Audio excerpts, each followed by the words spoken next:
All right. Hello, ladies and gents. So we are here with the Pirate Cast this time. Should be a very, very, very fun episode.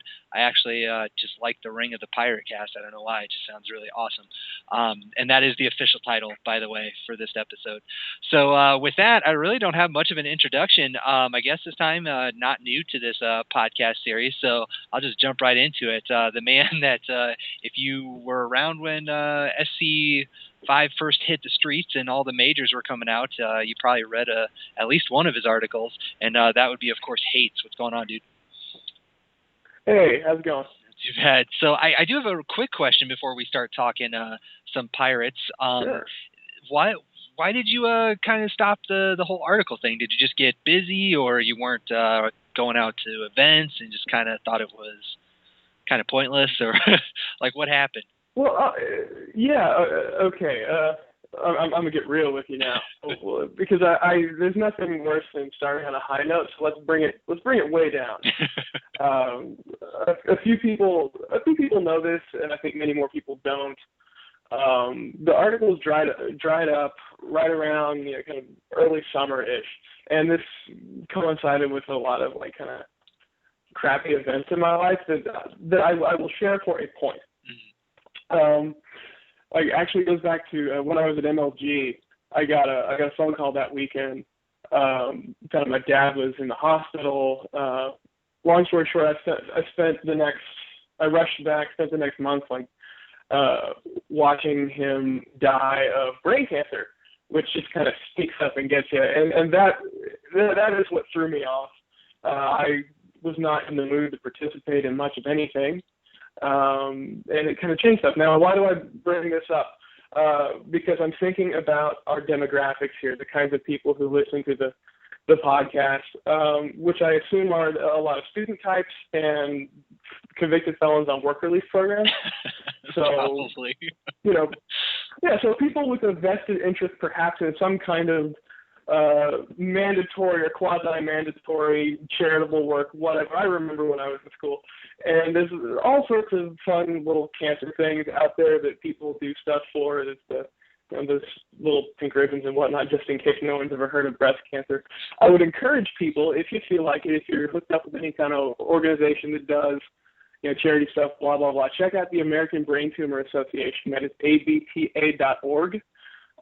They do pretty good stuff, and it's one of those things where, it statistically doesn't hit a lot of people, but when my dad went through it, I all of a sudden found out everybody almost was coming up to me and like, oh yeah, I had an aunt, I had an uncle, or the guy who lived across the street from me. There are a lot of people who are affected by this, even though it's not too many. So it's maybe something to consider. Gotcha. Okay.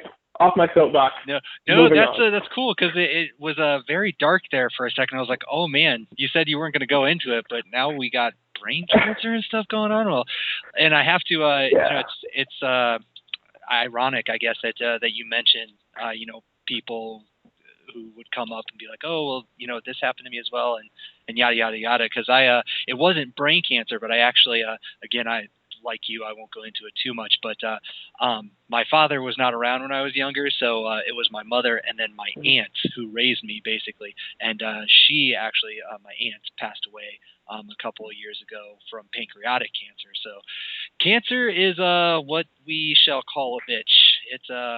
It is fearless and will take you, no prisoners. So not something to mess with. And yes, for the whole breast cancer thing, in case you haven't heard of it, there's only pink everywhere. But well, they're really fixated on awareness. I mean, I kind of think there's a point where you reach awareness saturation and you have to move on. But what do I know? I'm not a scientist. Yeah, well, I think like breast cancer is. This sounds bad saying this, but I think it's more marketable than other cancers. Totally. And that's why you see so much of it, but yeah. Okay, let me really quickly I look up articles on quote-unquote pink washing. It's really interesting when people get into like the strange politics of like the Susan G. Komen Foundation, blah, blah, blah, which is exactly what people are tuning in to listen to. Forget it. moving on. Yes, yes. So on to better things. But if anyone is interested, go look that up. Do something good for humanity or something. But now on to pirates, on to video games and nerdy stuff that has no world impact whatsoever. So it's kind of funny because when I reached out to you to do this podcast, you made a little quip about being one of the 2 people in the world that play this character. And I find that very odd because pretty much everyone I've talked to or asked about Cervantes, pretty much he's a consensus top tier character. And most people, I would say a lot of people even put him at number 1 or 2 in the game. And there's a couple of characters obviously that can edge him out a little bit, but he's up there for sure. So let me start the conversation by asking why. Why do you think that not enough or not so many people play him? Well, I think a lot of it has to do with the game having an anime aesthetic and drawing a lot of weak-willed people who are intimidated by the pirate's manliness. Agreed. That's my major assumption. Beyond that, you got to work with him. He's one of those characters where to extract all of the goodness, you actually have to engage your brain. There are execution barriers, or what passes for them in Soul Calibur, and you simply need to know a lot of stuff and be on form. And a lot of people think why do that when you can get the great returns on the investment of time by playing a far easier to use characters that have nothing but safe moves, blah blah blah blah blah. So I think that's really a big part of it. It's interesting that you say that, or that you phrase it that way, because for me personally, I've never been a high execution player. It's just not my thing. I have to put way more time into getting difficult inputs down than some other more gifted players can. And IGDR, last caliber that I took seriously was a 2, and it did not have IGDR. So that is, kind of a brand new thing to me. But I did like Cervantes in that game, and I really hated the changes that they made to Asta, who was my main in SC2. So I switched to the pirate because, as you mentioned, there's a huge man factor there. But IGDR is huge, and when I play him, I am not at all ashamed to admit that I very much dumb him down. I'm not doing a ton, for whatever reason, I can't stop and do IGDR on a dime. The only time I ever do it consistently is in juggles. So I guess I have a 2-part question as it concerns to that. First, do you think that the biggest part of his game is IGDR? And second, are there any tips or anything that you can suggest to try to get that down? Well, okay. First off, IGDR is absolutely essential to his game because without that as combo material, he's completely unremarkable as a character. All of a sudden, if you're not getting a consistent third of a life bar every time you launch somebody, there's no reason to play him, because the other elements of his design they exist to counteract his raw meterless damage. You get all the negative without the positive if you aren't doing it. So it's important in that respect. But raw standing IGDR is probably not a great option because it's minus 400 million frames on block. You don't want to pay. It's super. I think it's beyond launch punishable. You pick a slow launch, or go and fix a snack, return and launch if you block it, and it's steppable. Yeah. So whatever. That was part 1. What was the second part of your question? I'm sorry. Well, because of at least for me, IGDR is a pretty new. Oh, okay. Yeah. Okay. Again, this sitting in practice mode and doing an IGDR by itself is not especially difficult. I think pretty much everyone at some point sits down, does it a couple times from standing, like, oh, this is easy, I got this, I'm cool now. And then they, crawl up your ass when you drop an IGDR combo or something playing on 3-bar internet. But the thing you need to know is to do it consistently. Specifically within combos is that for whatever reason, there are some moves in this game which cannot be buffered, and IGDR is one of them. So whenever you're using it in a kind of tight, tricky combo situation, you have to generally, you have to wait a second, or at least for me. My natural instinct is to start buffering stuff. So like, okay, I've completed the move, window should be open, bam, I'm in. But for IGDR, you have to wait until Cervantes is completely recovered out of things, which makes some stuff a little more difficult. It leads to a lot more drop combos, et cetera, et cetera. So you just have to sit and drill. You do it over and over again, and eventually you get a sense. And whether it's something visual or muscle memory, or you kind of get the rhythm, or it doesn't matter. It's different for everybody, because I've talked to people about this. But it's something that only comes with a little bit of practice and repetition. Yeah. Well, that's one thing that that I personally have problems with, because like off of say a 3B, you actually have a pretty big window to do the IGDR, assuming that you actually get the IGDR. But I mean, you don't really need to worry about buffering it or anything like that. But off of something like a B grab, the window is pretty tight for getting that in there. And that's usually where I have troubles with it, is off of stuff like that. And then also, what's another one? 3AB, counter hit 3AB. That's another one. Like most of those, I just kind of lame it out and just do 3B because it's just way more consistent, and it's still damage, so might as well get it. That's the thing, though. When you tack IGDR onto those combos, your opponent essentially just has to give you a back turn 2K, which adds another 15 damage to the whole thing. Because if they want to, lay there and duck, it gets stabbed in the face. It's really a bad bet. Yeah, fair enough. All right. Well, with IGDR, so you mentioned the juggle potential. Now, I've heard when people discuss it, and I mentioned this earlier, I'm really bad at just doing it on a dime, but I've heard people, mention it as, not necessarily a block punisher, but more of like a whiff punisher. Like if you're able to do it that spot on, like it's tons of damage off of a whiff punish. Now, do you find yourself doing that, or do you typically stick to something like 3B, or are you actually able to do IGDRs on a dime like that?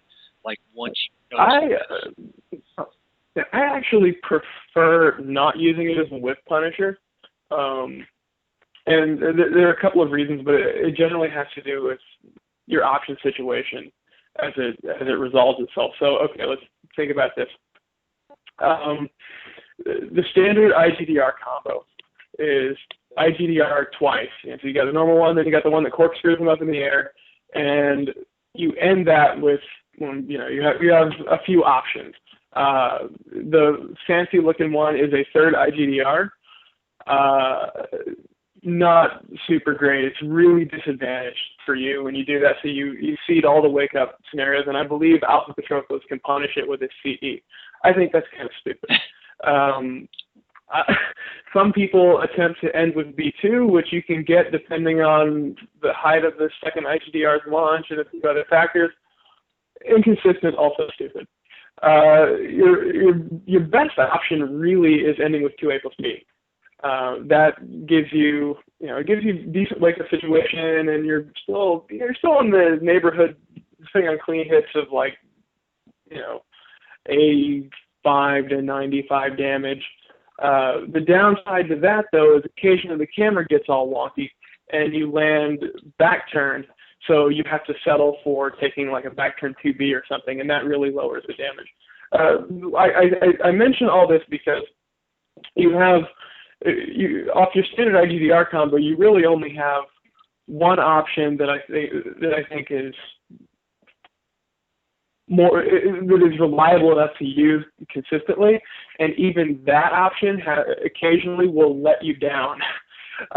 Whereas with punishing with a 3B or something, it's far more consistent in terms of the damage. Lower execution barrier because you're only doing one IGDR usually, and so that you can actually select your wake up scenario based on what you want and how you complete the combo.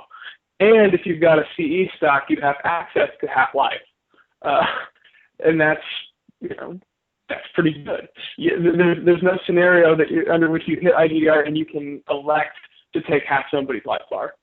So I prefer with punch with 3B, and I prefer to punish a duck high with rising B for largely similar reasons. Your standard rising B, if you don't spend meter, that combo will net you 79 damage without a clean hit, and that's only about it's say 6 to 10 less than the IGDR combo. Plus you've got an eternity to check and look up, see your meter. Oh, I have a super stored. Boom, shoot him again, flip over on top, and what was that? Okay, it's 127. Cool. I'm glad I ducked that throw. Okay, well, so like I said, I kind of cheese those out, so I do whatever is easiest for me that still yields a decent amount of damage. So I want to ask what the bread and butters are, because normally off of a 3B, I do IGDR and then B2. And then I use the wake. Well, first of all, just to test to see if they know that they can tech roll it, and if they can't, free 2A plus B. But if they can, I kind of like the Oki, running up once they tech roll it. But I know that you can get at least another IGDR off of that. So what is the standard that you do off of a 3B? My standard has shifted as I have been forced to become much more of an online player due to other circumstances in my life. I used to go for the dual IGDRs a lot. Now I go to the 3B IGDR B2 for the reasons you said. It makes a lot of sense. But if I manage to hit my first IGR really early and I launch them high enough and I see that I have a million years for the second one, I'll do it. Or if it is really imperative that I have an advantage back to a wake up scenario for whatever reason, and there are plenty, then I'll go for it. Also, if you know you're sitting on meter, you have the option of 3B 8B plus K for the aerial gunshot, and then you squeeze another IGDR in there, which pops them back up, super, and 9B plus K, which is half-life. So, that's pretty nice to have as well. Okay, so I think I'm trying to I got practice mode turned on so that I know what's going on here. Okay, so I just want to double check to make sure I heard that right. So you 3B and then you do the gunshot and then IGDR and then what comes after that? Mm-hmm. Yes, 3B gun IGDR CE 9B plus K. That's what I was doing. Do it. Stop messing with me. He doesn't like me right now. God, I have to admit, one of the reasons that I don't play Street Fighter is because of the fucking double circles or the double quarter circles. I am so retarded at that. Yeah. It's, not even funny. Well, at least Soul Calibur 5 lets you cheat on it. I just do, 2-3-2-3. That's my super. Oh man, I'm just jacked up. Well, anyway, okay, so that's okay as long as I understand what you're asking. I think that's enough. Yeah. I don't think I need to execute it right now. But yeah, that's pretty crazy damage. Off of that. But I guess again whenever I talk to anybody about Cervi, that's one of the nasty things about him that everybody mentions is his juggle potential is just ridiculous, and then he has one of the better 3Bs in the game, not just because of damage, but just in general. It's a good move. Hell right. Okay, see, I'm going to take issue with that. Really? Or well, first, because I am in the minority opinion on a fair amount of things to do with this character. But I want to hear what is the conventional wisdom? Why is this one of the better 3Bs? Is it because it's only -13 on block? Well, that's one of it, but from what I know, and again, I'm definitely no expert at character knowledge in this game, but it has more range than most other characters' 3Bs, and range is kind of everything on a 3B. So, and then of course the high juggle damage that it gets off of it. But yeah, I mean that's all true, and it's a killer move. But I will say all of its good aspects are mitigated somewhat by a couple of really important things. Number one, it's one of the very few 3Bs with absolutely no evasive properties whatsoever, so no tech crouch. Number two, it does not track at all either direction under any circumstances. Hooray! And like most people, if you, like look at the Greeks, you better damn well know which way to get around their 3B. I think in Pyrrha's case, it's really awesome because you can only consistently, or at least Cervantes can only consistently step her 3B to her left, and he can only consistently step her BB to her right. So you get a choice, and both of those are safe to him, by the way. And then I guess the final thing, and the most important thing really with his 3B is I could live with all the rest of that stuff. But what makes it difficult to implement that move really effectively at very high levels is that it's high 20. It's a 20 frame launcher. That shit is slow. And what that means in essence, and this is something that I kind of had to learn the hard way, because the main person, like probably my main training buddy is Zach at this point, and that Weasley crackhead little shit, he can crouch in front of me and react to 3B and block it. So where do we go from there? And I mean that's the problem of trying to square off with people that have really good reaction times. Is that, his really nasty mids are pretty much reactable. interesting. So, but I mean, it sounds like you still think that his 3B is very strong. So. Yeah, I think it's very strong. Like where people go wrong in thinking about it is, I think folks want to look at it like a conventional 3B as a mix-up tool, and it's going to work as a mix-up tool against a lot of people at certain levels of ability. But when you're up there kind of breathing the rarefied air of really really good players who have crackhead reflexes, you can't especially use it as a mix-up tool. It has to be used to punish movement.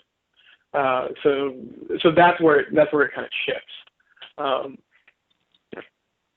Gotcha. So just out of curiosity, then, just real quick, not to backtrack too much, but the while standing B, now you can't get the gunshot off of that. So is there any like super awesome crazy juggle? You don't. Yeah, you don't do the gunshot off of Rising B is actually easier because that's just Rising B, IGDR, and it'll pop them back up. So you meterless, you do an AB slide, and with meter it's Rising B, IGDR, CE, 9B plus K. Indeed. All right, then. Well, with that, I kind of, we went over the IGDR, and then we talked over 3B a little bit. Now, you just snuck in a move there that I think we should talk about, which is A slide B.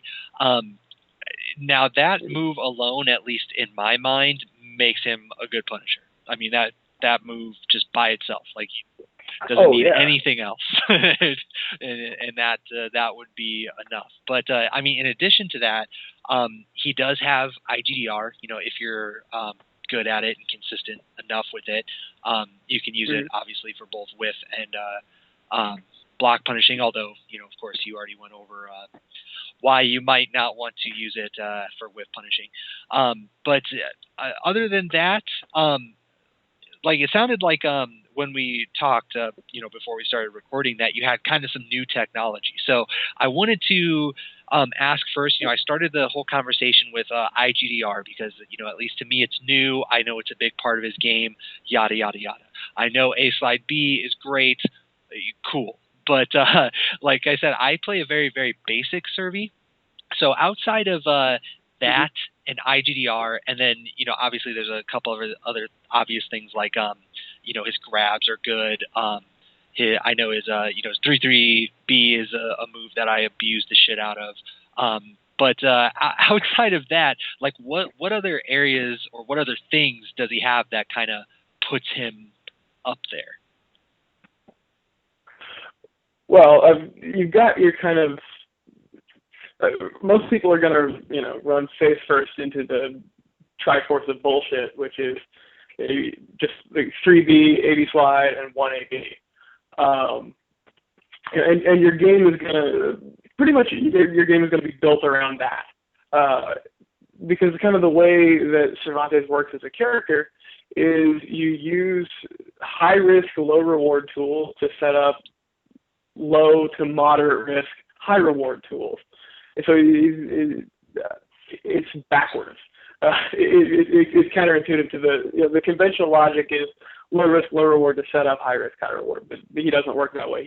He likes taking huge risks. But eventually people kind of start to see through that, or people realize that they're only looking for a handful of things. And that's when his other tools come into play, and they can help you get a marginal advantage. Of these, one of the main, most crucial things that I don't see a lot of, like the other smattering of Cervantes players, I don't think anybody is abusing 2A enough. His 2A, it's 14 frames, so it's a frame slower than most people's, but it reaches for just light years, and it's a great way to stop people from closing in. I mean, it's an annoyance move because at a good range where that hits is keep away, people aren't exactly, you're not going to be able to throw them, so you can't mix them up with you can't really mix them up with safe moves, but you can annoy them and make them pay these little ticky-tack BS life taxes in order to get in on you, which is really useful. Yeah, anyone who has 6A is pretty good. Anyone who has been watching the first to fives, you probably know that I am a huge 2A whore. I love that move more than life itself. It's important. so I'm definitely in that boat of fandom, I guess you could say. Yeah, it's a really crucial element of his game. And there are a few of these little pokes and things like that.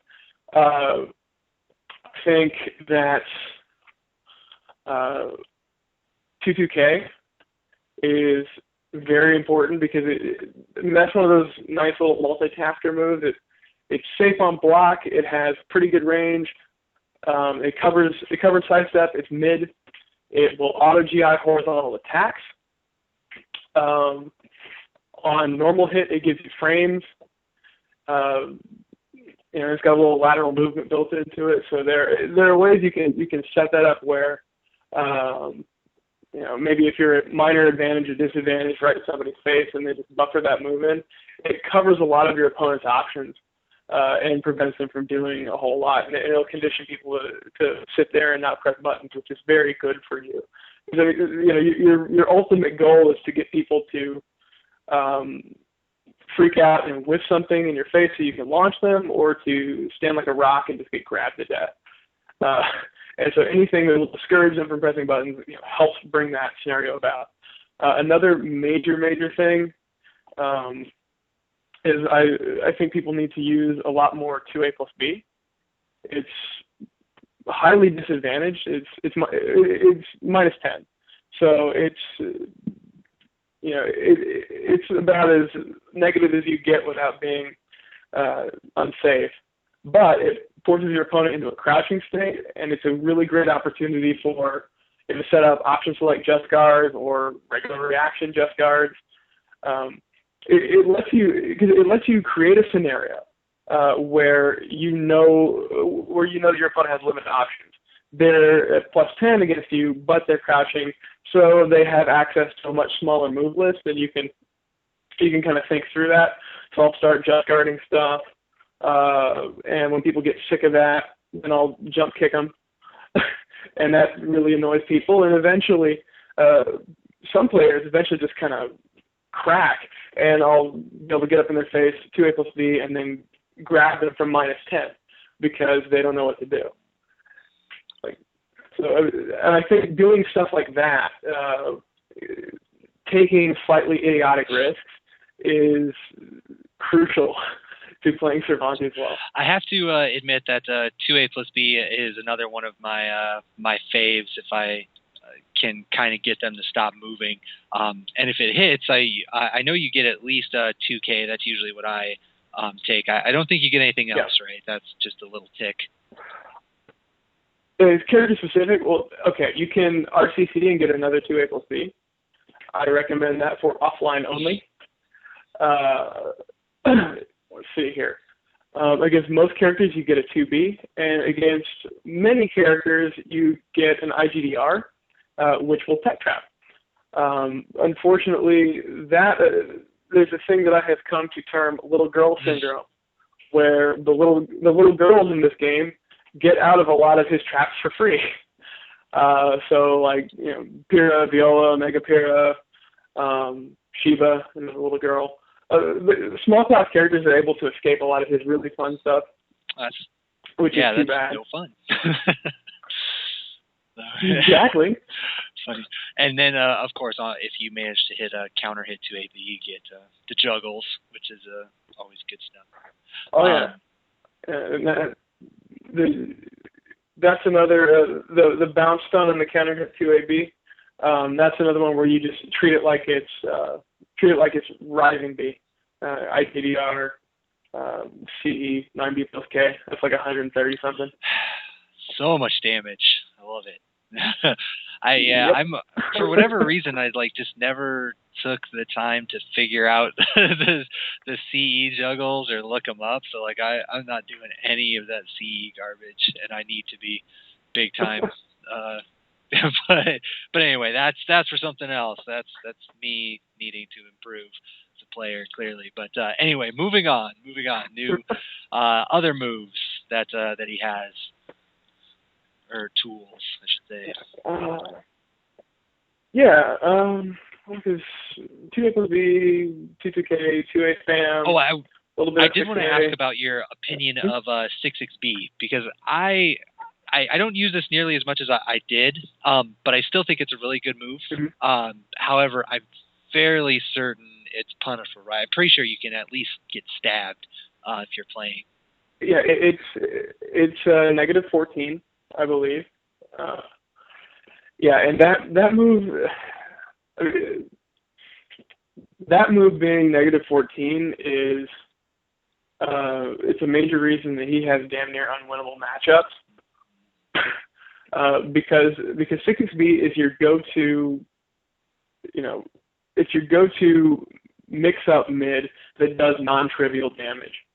So, for example, when you are playing someone who is pretty good at reacting to and standing up for 3B and 2A+B, which are both I-20, you've got to find another mid to throw in there to make people afraid to duck in front of you, because otherwise they'll just twitch duck all day. You won't be able to grab them. You won't be able to run 1AB crap, and it's deeply annoying.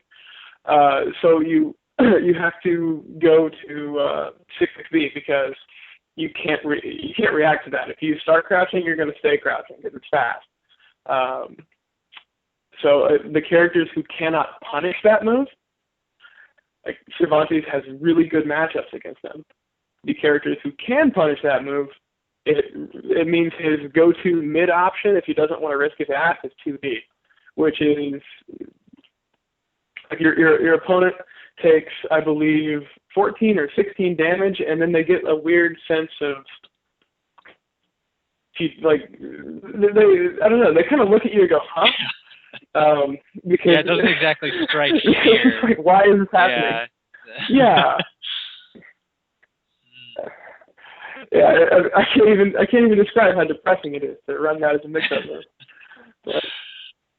But yeah, that's why 6xB is very important, because when you're dashing in on somebody and you can just hit B, they have to respect it. They have to respect it to the point where you can then dash up and grab, or dash up and 1AP, or dash up and really do whatever the hell you want, because if that becomes a viable option, and by viable option I mean it's something that you as a Cervantes player can use without risking a quarter of your life bar or more, then it's a really essential tool. However, when it's stab or CE punishable, like, you have to be really careful about it. You still have to use it. It's a requirement, but you've got to be a lot more judicious. Yeah, it's interesting. All that information about that move, because the reason that I even bring it up is, like you said, it's a requirement. I do throw it out, and especially in some circumstances, it wall splats. So I mean, right there, that's going to give you mass damage. Mm-hmm. But I remember once upon a time, Esam told me that he ran into a player that I guess him and somebody else had a running joke that said the hardest, simplest strategy to get around was fighting a Cervantes that did nothing but a 6-6B and grab. And he actually ran into a player that did nothing but that in a tournament, and he said it was the most frustrating thing in his life, because if he's in your head and he knows what you're going to do, I guess that's all you need. So I just thought it was kind of funny, and wanted to get your full perspective on that move. For that, yeah. But now, because like every once in a while, like tip range, it doesn't seem to be all that good. Out of curiosity, does it grant advantage at tip range if it hits? Because I know it doesn't go into the animation, of course, but it kind of looks like you're in that gray zone. Yeah, that's a really good question. I don't know the actual numbers on it. I treat it like advantage, and I do that. And I treat it like advantage simply because if you're hitting at tip range and not throw shifting, it pushes them back. They stagger backward, so it creates a really comfortable amount of space. And with Cervantes, if your opponent is far away from you, you're winning. So I mean, that is an advantage of sorts, irrespective of what the frames are. If you're far apart, that's a good thing, because they're probably, again, like I said, 3D comes down to punishing movement, which is to say, like, you backdash and create a whiff or whatever. Like, every time you're able to have a situation where your opponent needs to try to come in on you, that gives you more opportunities to land this big badass 3D that does 1 million damage. So it works. It's good for that, if nothing else. Gotcha. So you actually gave me a good opening to kind of talk about some of his limitations a little bit, because you mentioned how if you're far away, then you're winning. So why is it that if they're in your grill, like, you can't, like, I don't want to say bad, but like, why isn't he as strong if you're in that range 0? Because I would think with stuff like A slide B and the hit confirmable BBB, it would kind of strike enough fear to get them to be wary when they're at that range. But it sounds like that's not the case. Hell no. Hell no. Well, okay. And some of this gets into things that I think are pervasive flaws in the game's overall design. But really, no matter what, you can get in for free, and that's just a fundamental fact. Back dash is -20, forward dash is -4 to the max.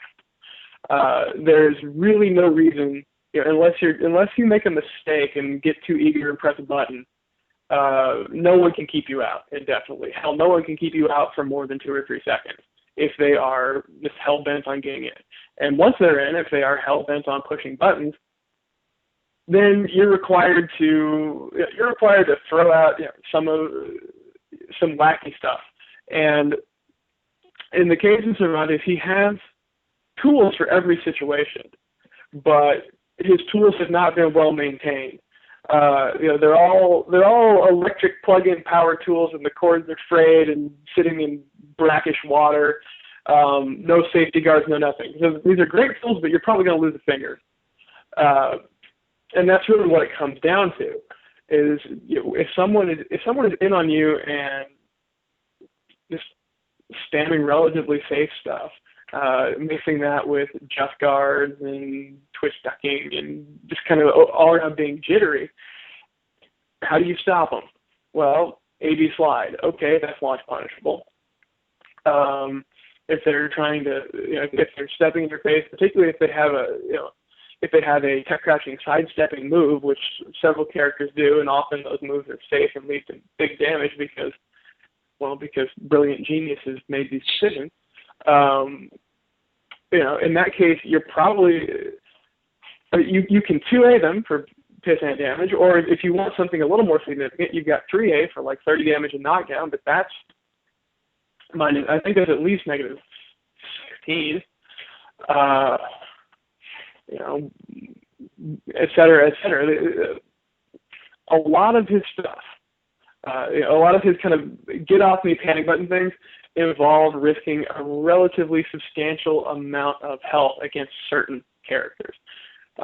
Not all, but anyone with really good punishment is going to make his life a living hell when they get in, and because everyone will get in due to the system, that's a limitation. Interesting. So with that being said, do you just hold to that strategy and you kind of do AA or 2A and, occasionally try to hit a home run with the A slide B to keep them out? Or is there anything situational, I guess you could say, that helps him with that?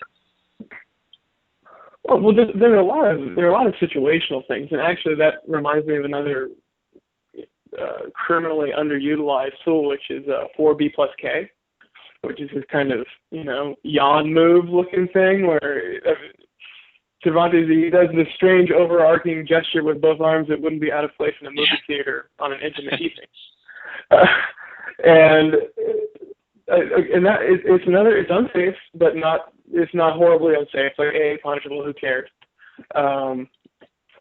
But what's great about that move is that it does like 20 to 30-ish damage. I forget the exact number. It grants really good frames. I think it's +8 on hit, and it has a tech crouch and a tech step in it. They're not huge, because one thing that Cervantes doesn't believe in is real legit tech crouches. Those are for ladies. And but he's got like a little, it's a little bit of a tech crouch and a little bit of a tech step, and that will actually get you out of some of these pressure situations. And it can be really annoying for Astaroth, for example. Like if you, some of it depends. It's a little bit range dependent, and how active your Astaroth opponent is. If they're doing everything as fast as possible, this should work just fine. But like, say he hits you with a quick headbutt, 4B,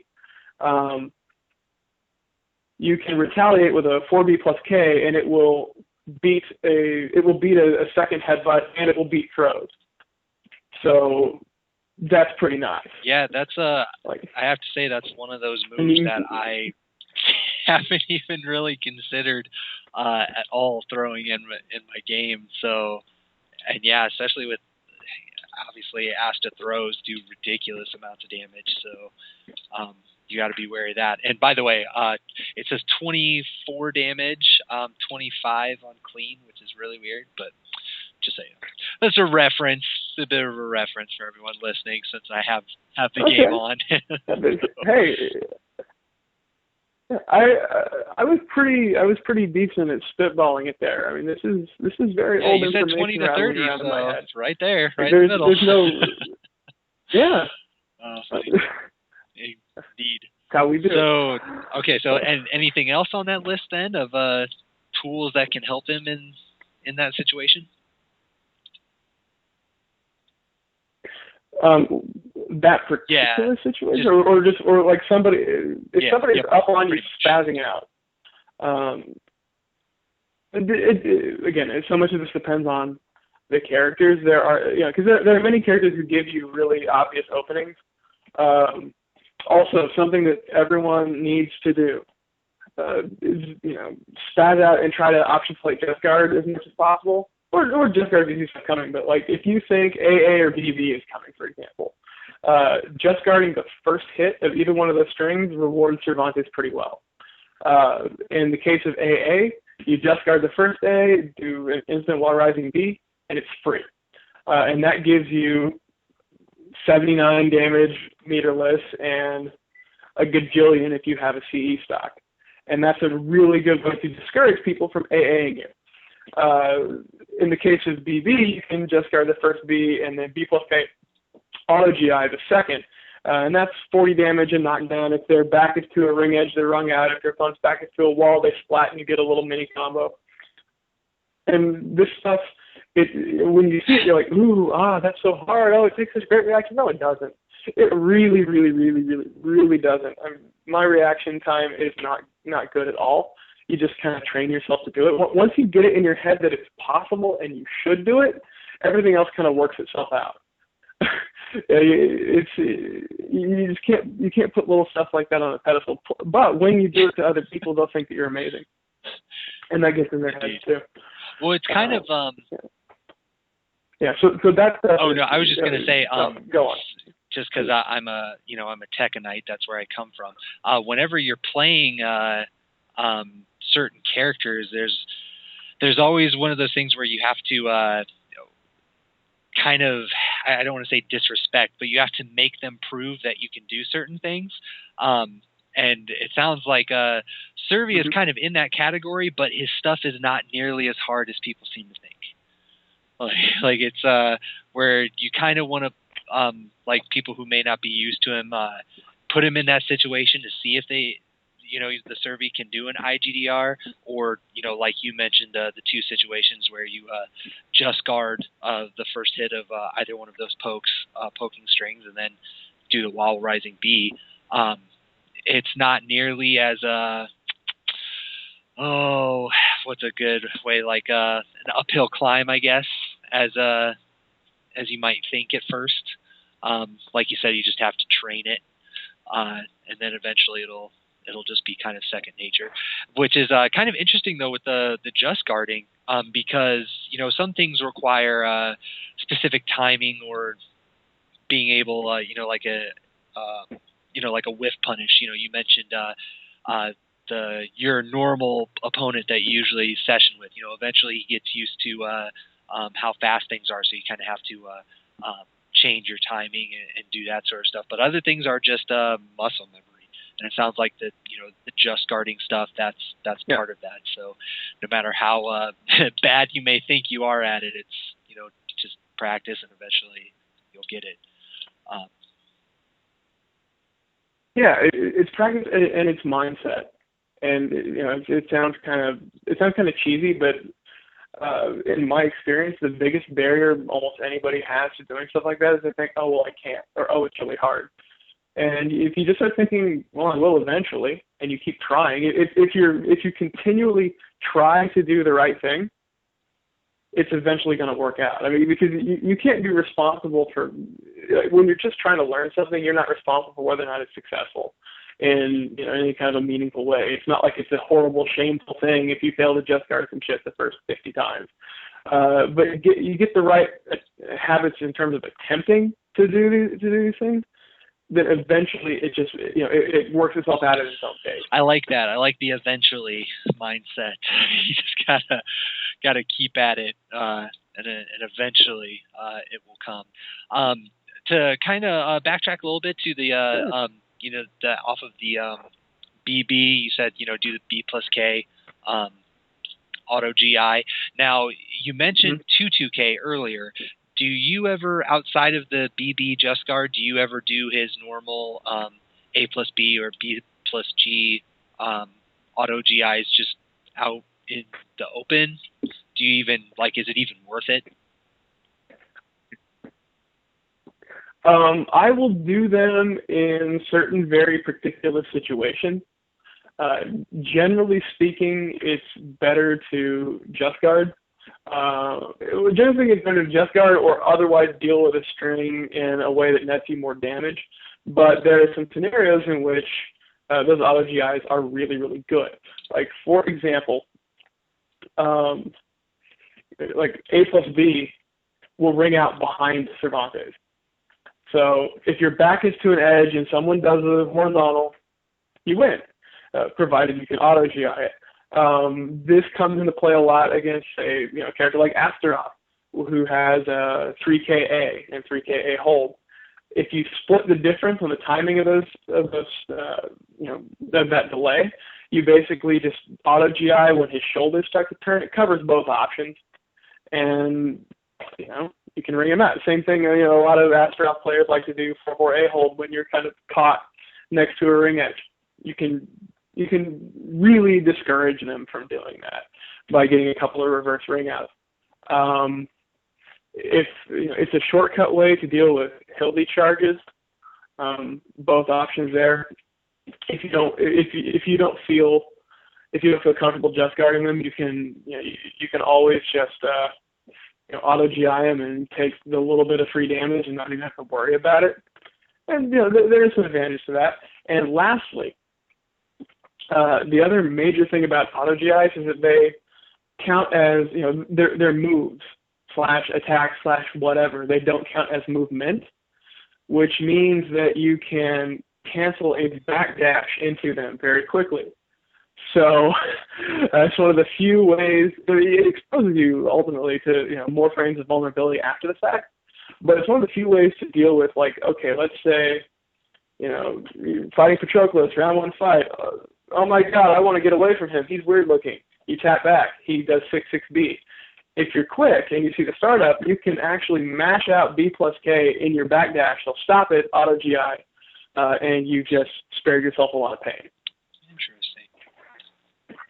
So I guess just with that, it's just situational. Then you just gotta learn where you can use it. Okay.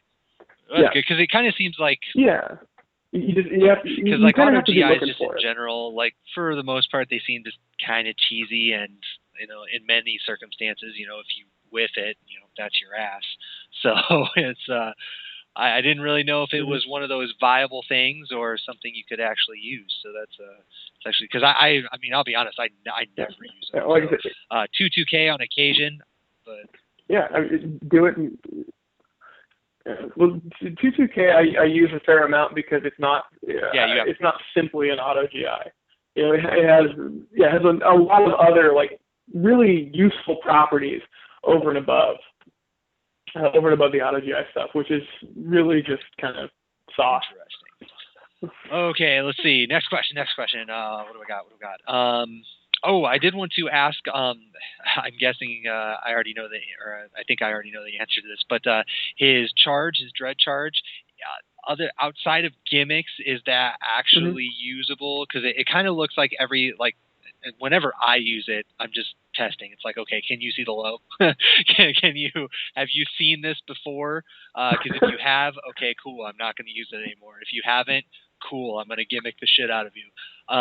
But it doesn't really seem like anything is, I don't know, like really good, but I'm not sure.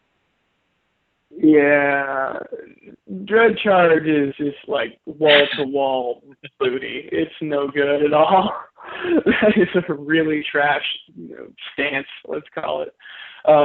Primarily because, like in previous games, you had other weird options. Like in SC4, there was a mid kick that was advantage on block and let you back turn. And that was really cool. And people got a little bit sick of that, and you could do slow lows out of it. And for whatever reason, it was a really weird mix-up that would work even on good players. In this version, it's streamlined. There's no delays. You can't in previous versions of the game, you could dread charge and then press B well after the animation had finished and kind of trick people. Pardon me, trick people into ducking for it because they thought a low was coming. You can't do that anymore. When dread charge happens, it either means that I'm on the other side of the screen and you did something really dumb, or I made a mistake. It's not something that you want to use when your opponent has a functioning brain and is anywhere near you. Okay, that's again, I figured that was going to be the answer I was going to get, but you never know. New technology comes out, so and obviously I'm no expert at this. It's funny that that you mentioned you get it when you mess up, because oftentimes you'll get it when you fuck up an IGDR, which is really bad in juggles, because essentially you just, however much damage you were going to get, now they're going to get on you, which is obviously not good. I did want to ask about his meter real quick, because, we've been talking about CEs, in his juggles, obviously increases damage quite a bit. And I also mentioned, I haven't really been doing CE juggles, which I will now change now that I know what to do. But do you usually save your meter for CEs? Because personally, I really like the A grab Brave Edge, and then call me weird, but I really, really like 4B Brave Edge. I really like it.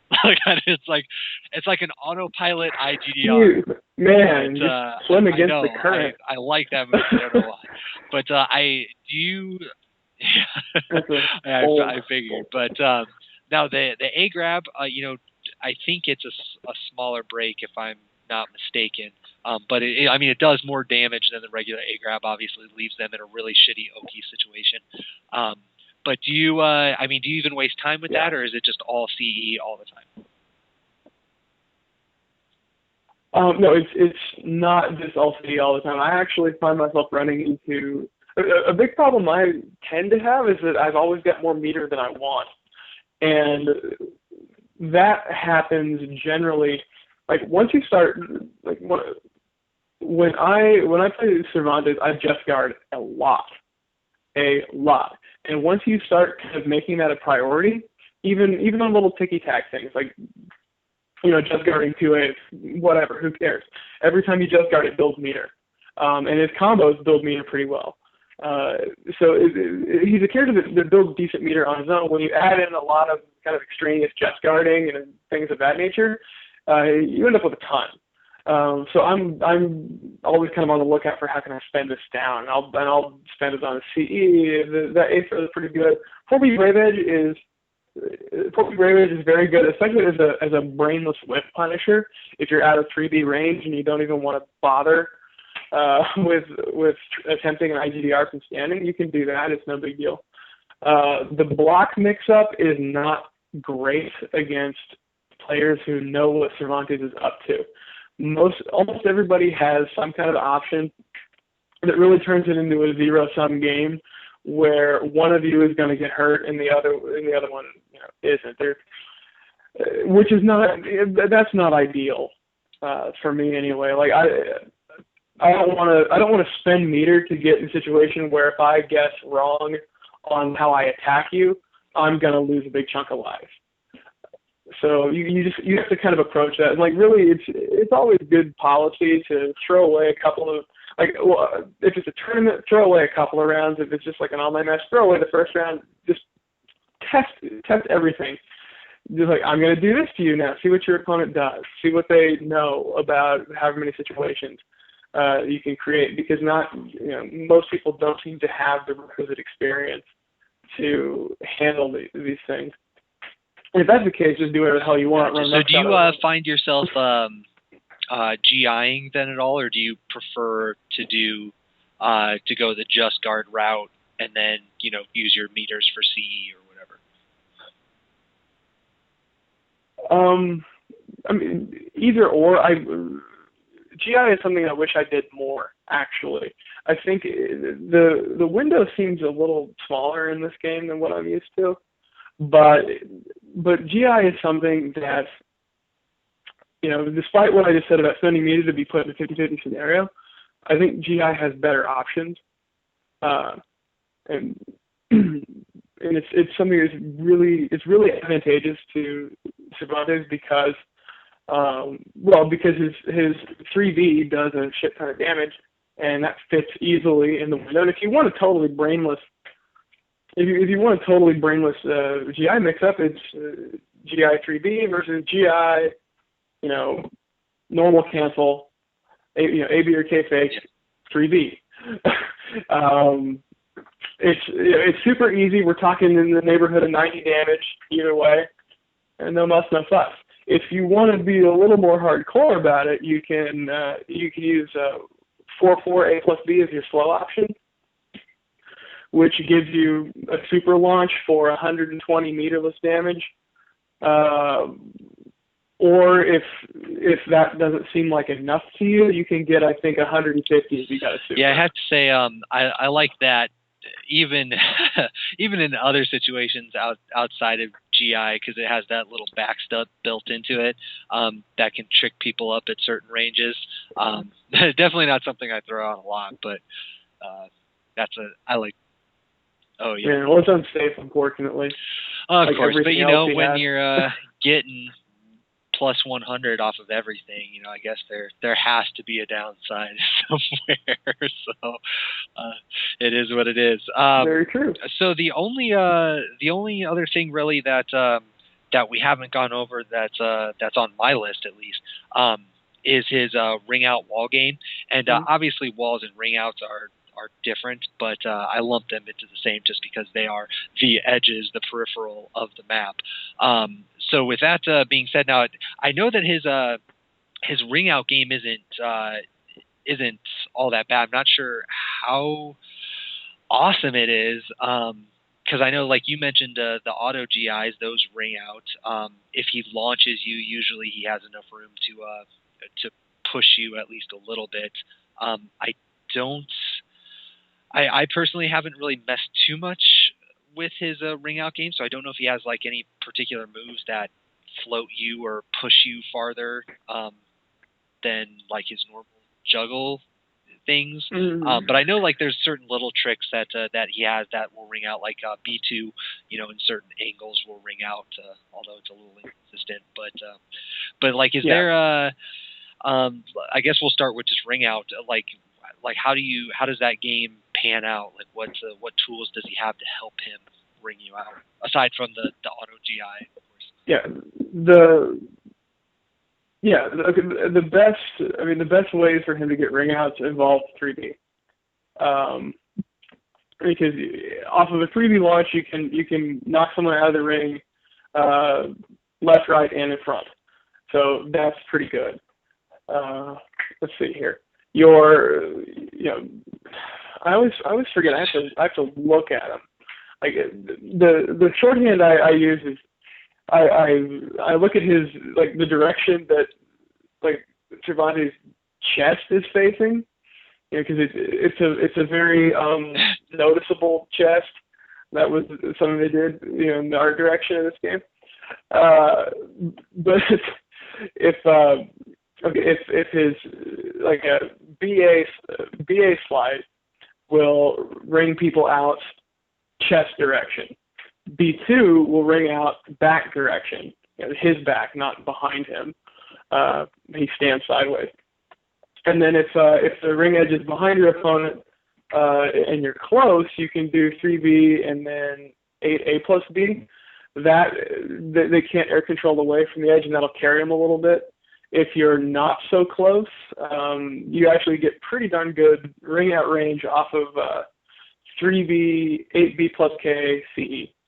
Like, that'll send people flying, and they're on fire, so it's way cool. Well, yeah, and anytime you can end a round with a gunshot, pretty ballsy. Oh yeah. Funny. Just not to go off on too much of a tangent, but you threw out B slide A. that is a very interesting move. I personally haven't like really found any good way to set it up out in the open or anything. But it's a goofy move. It's fun to throw out every once in a while. Are there any practical purposes to that? Like any? That's something because like it looks like something that you would set up an intentional whiff for, obviously. But again, I have no idea what that situation could be, but didn't know if you had any more insight. Well, okay, there are some schools of thought, our poor benighted friends across the Atlantic seem to think that Cervantes whiffing BA just kind of randomly is the juice. But I don't know. I kind of think that against people who think for 2 seconds, that becomes really problematic because you just punish with highs and lows. It's great that you get a conventional GI if someone tries to come in on you with a miss after whiffing that move, and a relatively narrow window, but it's still decent. That's really cool. But that only has to happen to a good player once or twice before they don't do that anymore. And then you just kind of look like an asshole, waving your little knife around, standing there saying, "Oh, hit me!" No. Like, who are you fooling? Beyond that, the move it's relatively short range. You can AA punish it for a lot of the casts. On hit, you get a free IGDR into a good wake-up scenario, which nets you just slightly south of 50 damage without a clean hit. Or alternatively, there's a mix-up. You can do BA 3-3B, and that'll hit grounded for close to 60, like 58 maybe without a clean hit. But now they can tech to avoid that. So, how could you discourage tech? Well, the fully charged 2B plus K will give you a quake stun into a launch. So you can create a 50-50 on hit that's actually, it's relatively substantial. Or at the very least, it'll get people sick of being quaked, and they'll just lay there and take the more damaging option. It has some obvious upside, but it has a lot of obvious downside to it. I just don't really know what the hell to do. Okay, cool. Again, small tangent. It's just more of curiosity than anything, because yeah, well, who knows? Maybe that's we just don't know. Man. We just haven't figured it out yet. That's the thing that makes him unbeatable. Okay, so going back to the edges of the ring. So it sounds like we covered ring outs a little bit.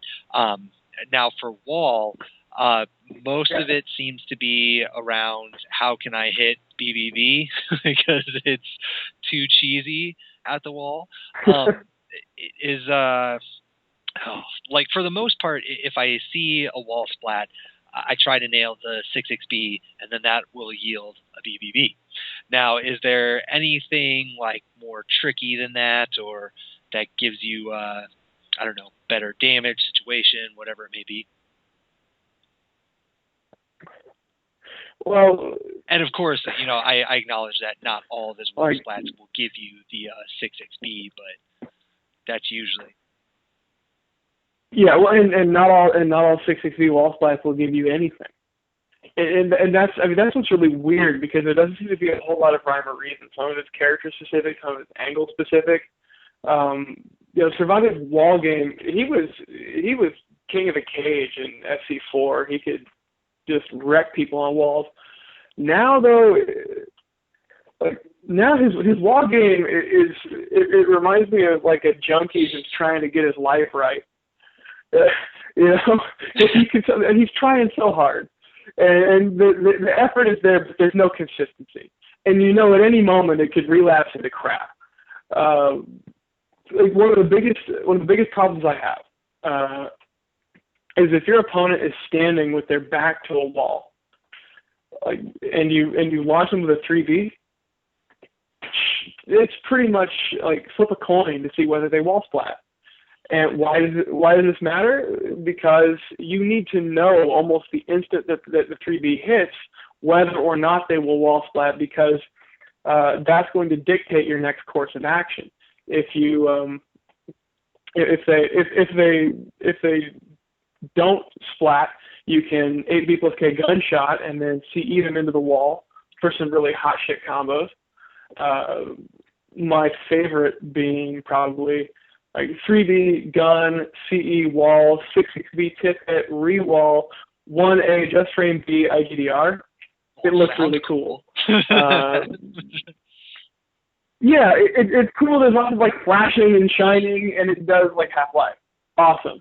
But if they're at that magic range where they kind of graze the wall and stick to it, then you're 8B plus K whiffs and you get nothing.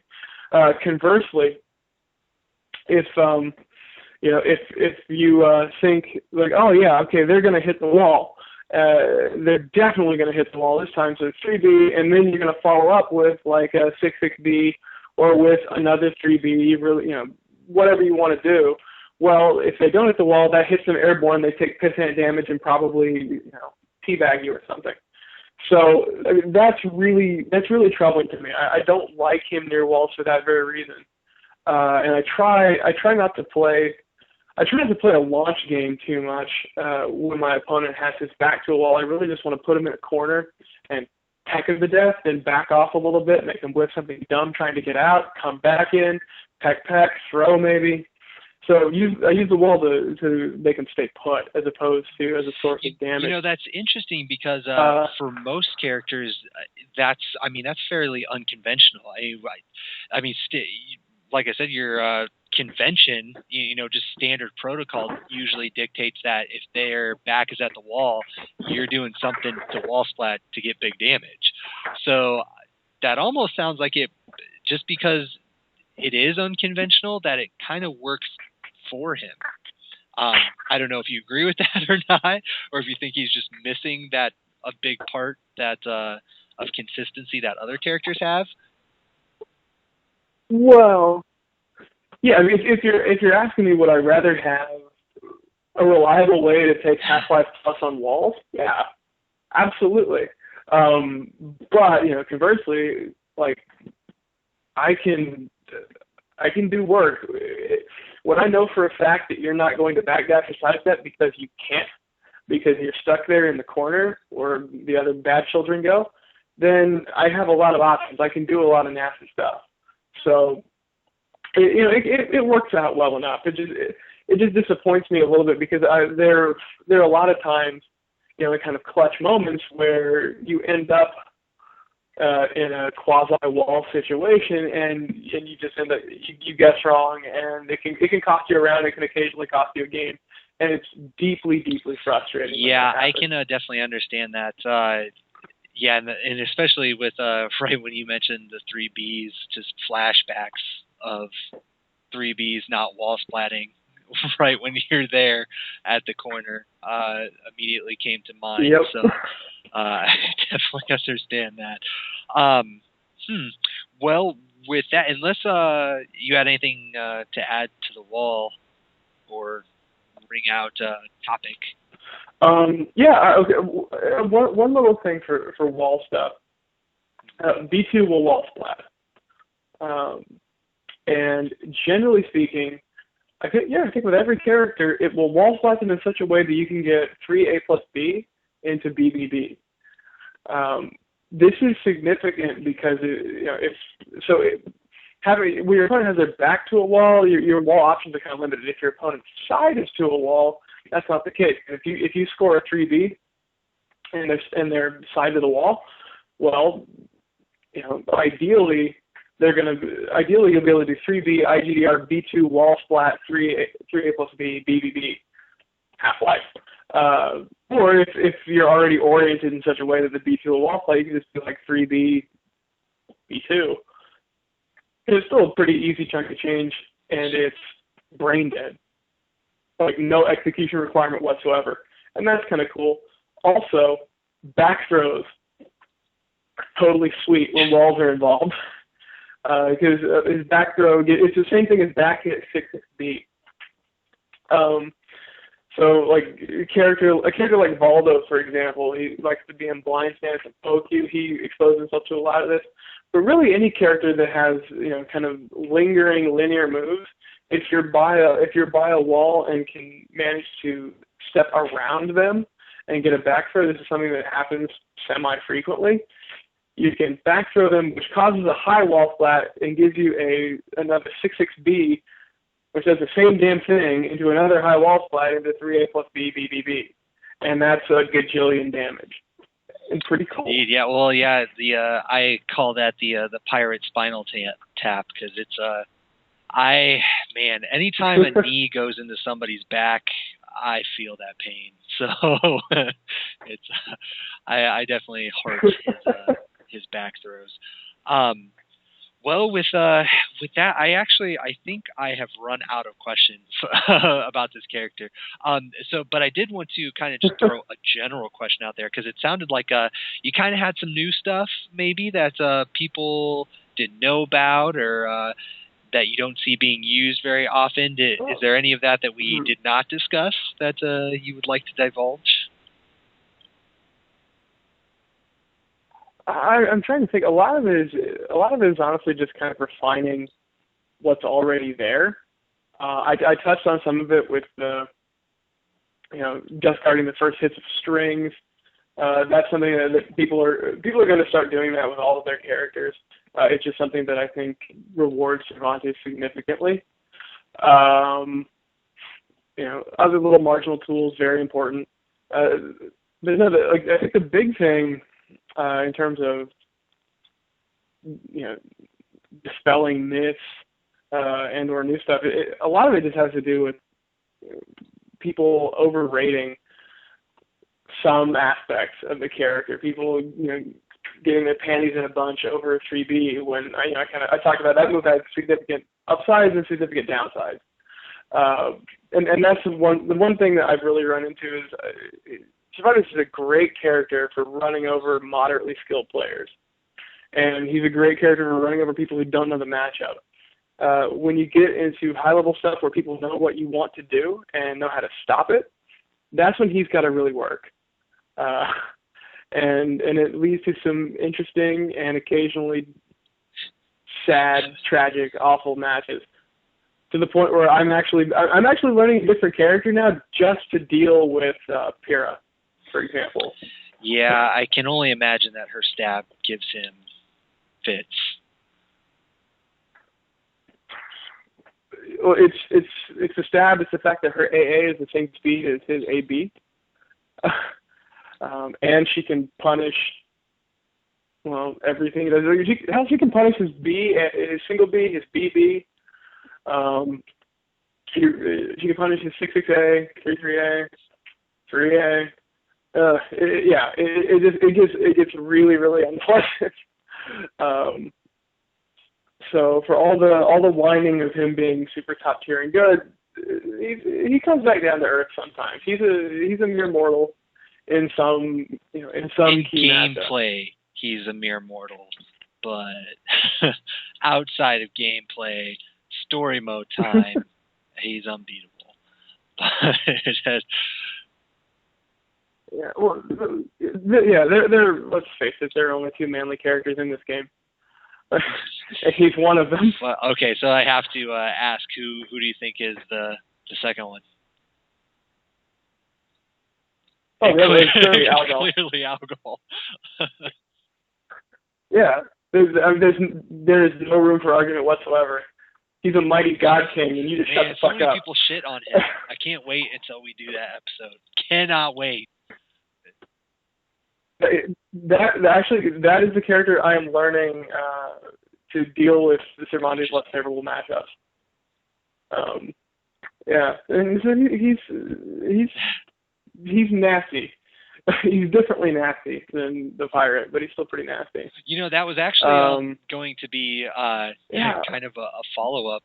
Was kind of where do you put Cervi? But it kind of sounds like you put him in maybe that high mid area, but because of some misconceptions that you already pointed out, a lot of people think he's higher than he probably is.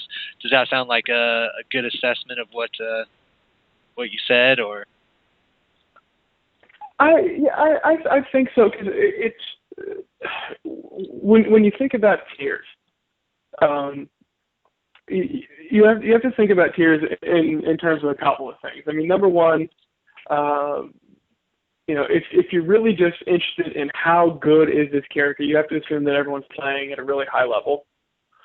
So we can't, no matter how good like Maxie is at busting people who don't know all his strings, we're not going to say he's the best character in the game just because he can gimmick out a lot of people. At the same time, you also, when you make the assumption that everyone's going to play at a high level for tier discussions, and then you got to look at just matchups in terms of favorable, unfavorable, and then weight it based on how often you encounter these damn characters. So what do I mean by that? Well, one of the things that hurts Cervantes in my estimation tier-wise is that he has a brutally difficult matchup against Pyrrha. And every fucking human on planet Earth, you're born with a pocket Pyrrha. You just kind of like, oh man, everything is safe. Let's just roll. Like, if you are pressing a button, you're doing it right. And so that's something that, like, come tournament time, that's a problem, because you maybe would struggle against people that you shouldn't struggle against. So I think, like, it's a bigger deal to have a rough matchup against her than it is to have a rough matchup against Aeon, or to have a rough matchup against any of the less commonly found characters. And that kind of stuff is really what's keeping him a little bit down on my list. But don't, before everyone freaks out, I'm not saying he's bad. I think he's badass. Trust me, I'm not doing like the tier martyr thing. But there simply is there's a class of characters in this game who are just overwhelmingly good, especially with the system now. Pre-backdash nerf, Cervantes was the best character, I thought, by far. That's one of the reasons why I picked him. I was like, man, this is going to be easy. Post-backdash nerf, things are less easy. But you got characters like Pyrrha, Patroclus, Mitsu, Viola, like all these really kind of fast, short range.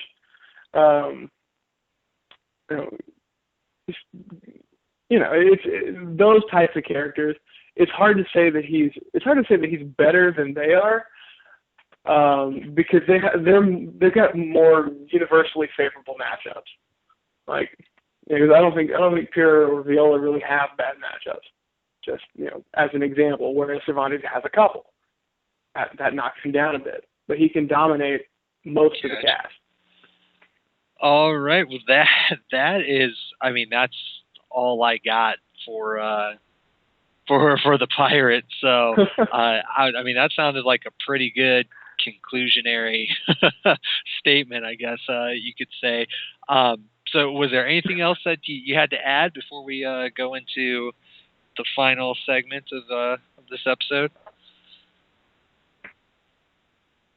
Oh, Lordy. Hell if I know. I mean, we got wall garbage, we got some combo garbage, we got, little used tools and jank, we got the major bullshit and jank. And I've already put it out there for to everyone when I started this series. There's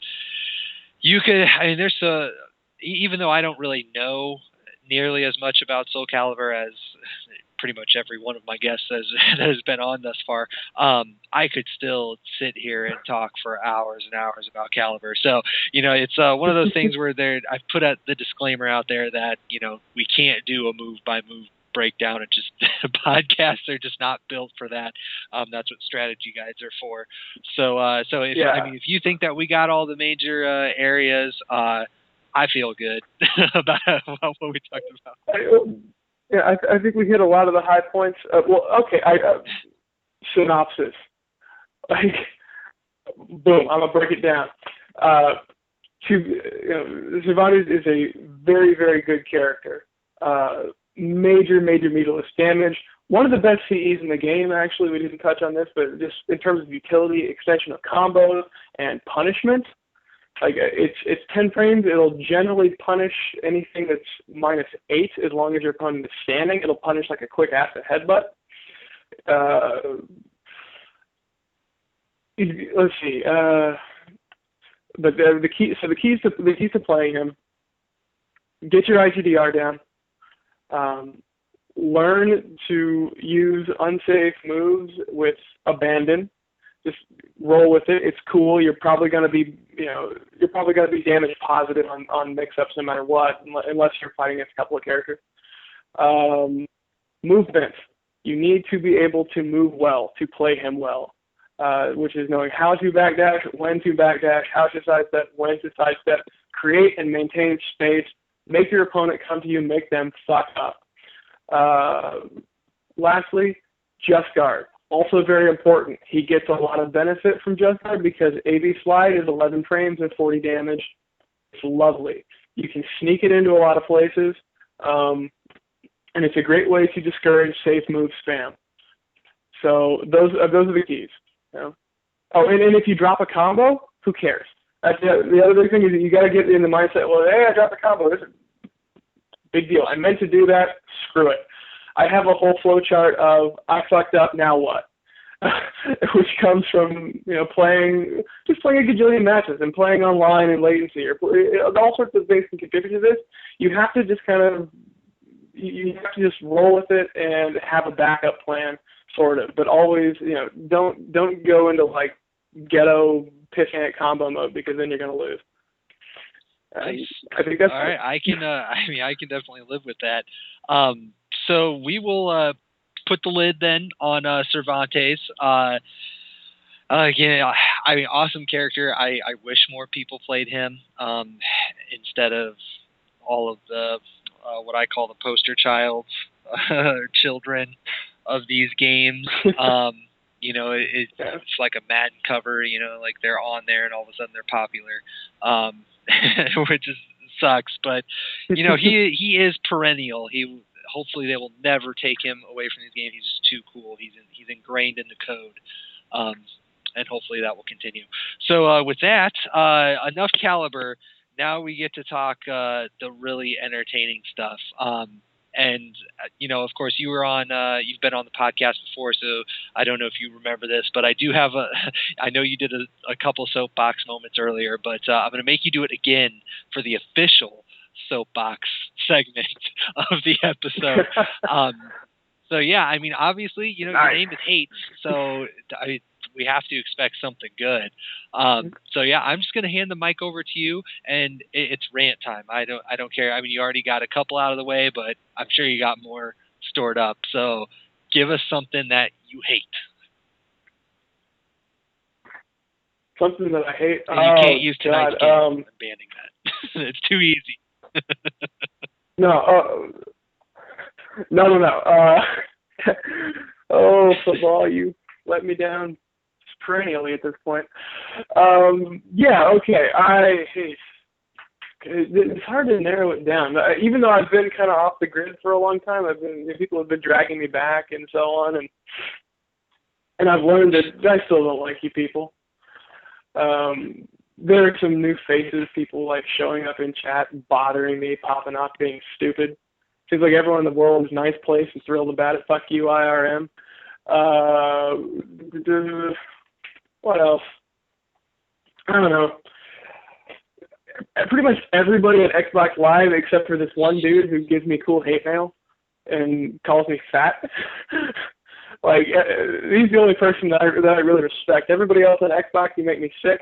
PSN, you're no better. Shitty ass internet thing hardly even works.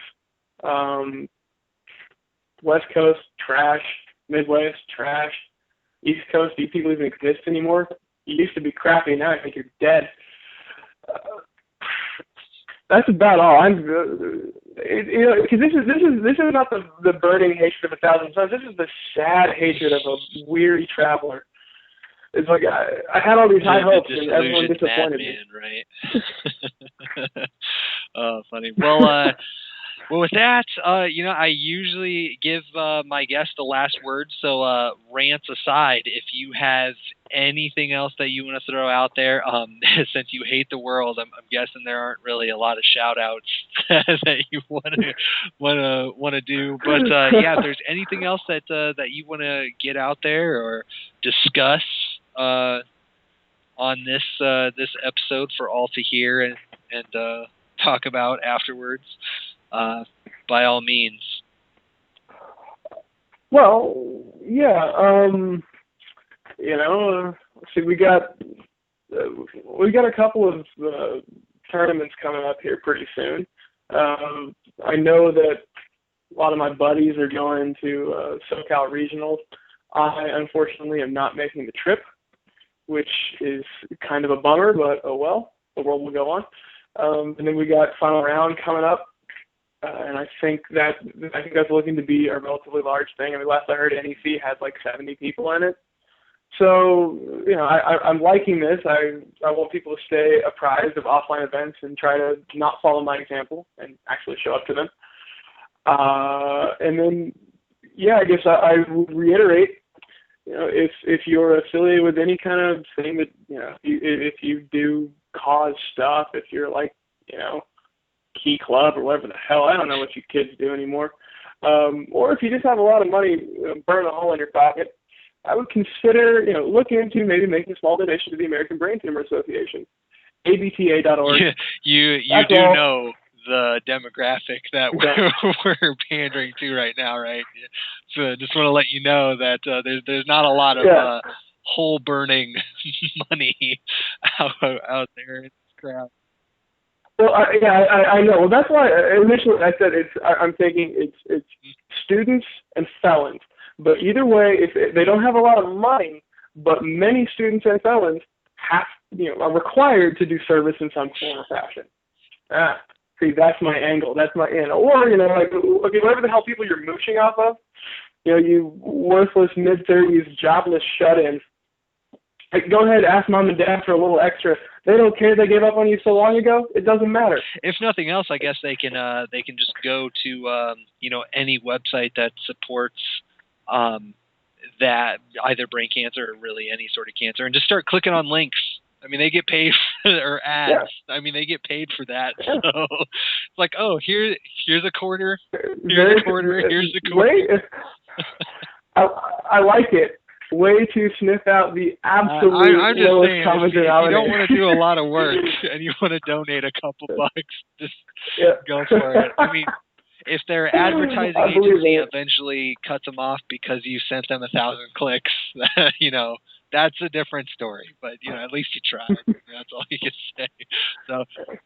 Yeah, and unfortunately, you mentioned final round. I had every intention. I think I mentioned this on at least one other episode. I had every intention of going until I found out it was Easter weekend. So I will actually not be going to that. However, go ahead. What? So hold on. Does that mean like video games are less important to you I'm than actually, the Lord? Ironically, I'm not very religious. I'm not religious at all, in fact. However, Easter weekend, most of my family is. So Easter has actually been like it's a tradition thing. So there's one place in particular, a smaller restaurant that I've gone to every Easter of my life, that my mother has as well. My grandfather has been going there for 60 plus years. So it feels wrong to break that tradition. Okay, I get that. And really we can just put it on godless heathens from Georgia. Go worship. But then we have all these people who say they're religious, and then they go out and smoke and do drugs and all this other stuff. So whatever, man. It's just all a big pot of hypocrisy. So, but final round though, just in general, That's right. Hold on. No, I like this. We should keep bashing religion. Yes, this is way more important. I'm sure that will get way more listeners by just bashing religion. No, I have no problem with religion. I'm just putting that out there. I just, Yeah. Anyway, but no, but final round, like you mentioned, you know, NEC had a pretty good turnout, and final round is looking to be as big as it ever has been this year, which is awesome. I've mentioned it before. It's it's getting closer and closer each year to Evo numbers, and in the grand scheme of things, the East Coast has more people, just in general, than the West Coast. So it makes sense that the upside for final round is actually higher than Evo. So with that being said, even though I won't be able to participate, I hope one of these years I'll be able to make it out. But if you have the opportunity, any of those out there, definitely go. I have been to many Evos, and I know what that experience is like. It's a fun time. I can only imagine that final round is just as fun. So with that, unless you have any final words, sir, I will put a cap on this one, and we will put another one in the books. There is no God. Oh, we got Mr. Nietzsche over here. But well, no, I didn't say God is dead. Oh, fine, there was no God. Like this Ubermensch crap. Well, okay. Well, then we'll end the episode on that. That sounds like a pretty somber note. You started on a somber note, so we're gonna end on a somber note. I like this. It's like death and tragedy. Video games, loathing. What is it? Godlessness.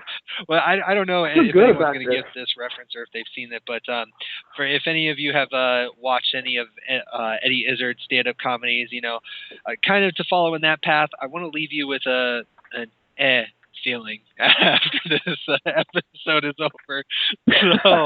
So with that, thanks for listening. Pirates all the way, and we will catch you guys next time.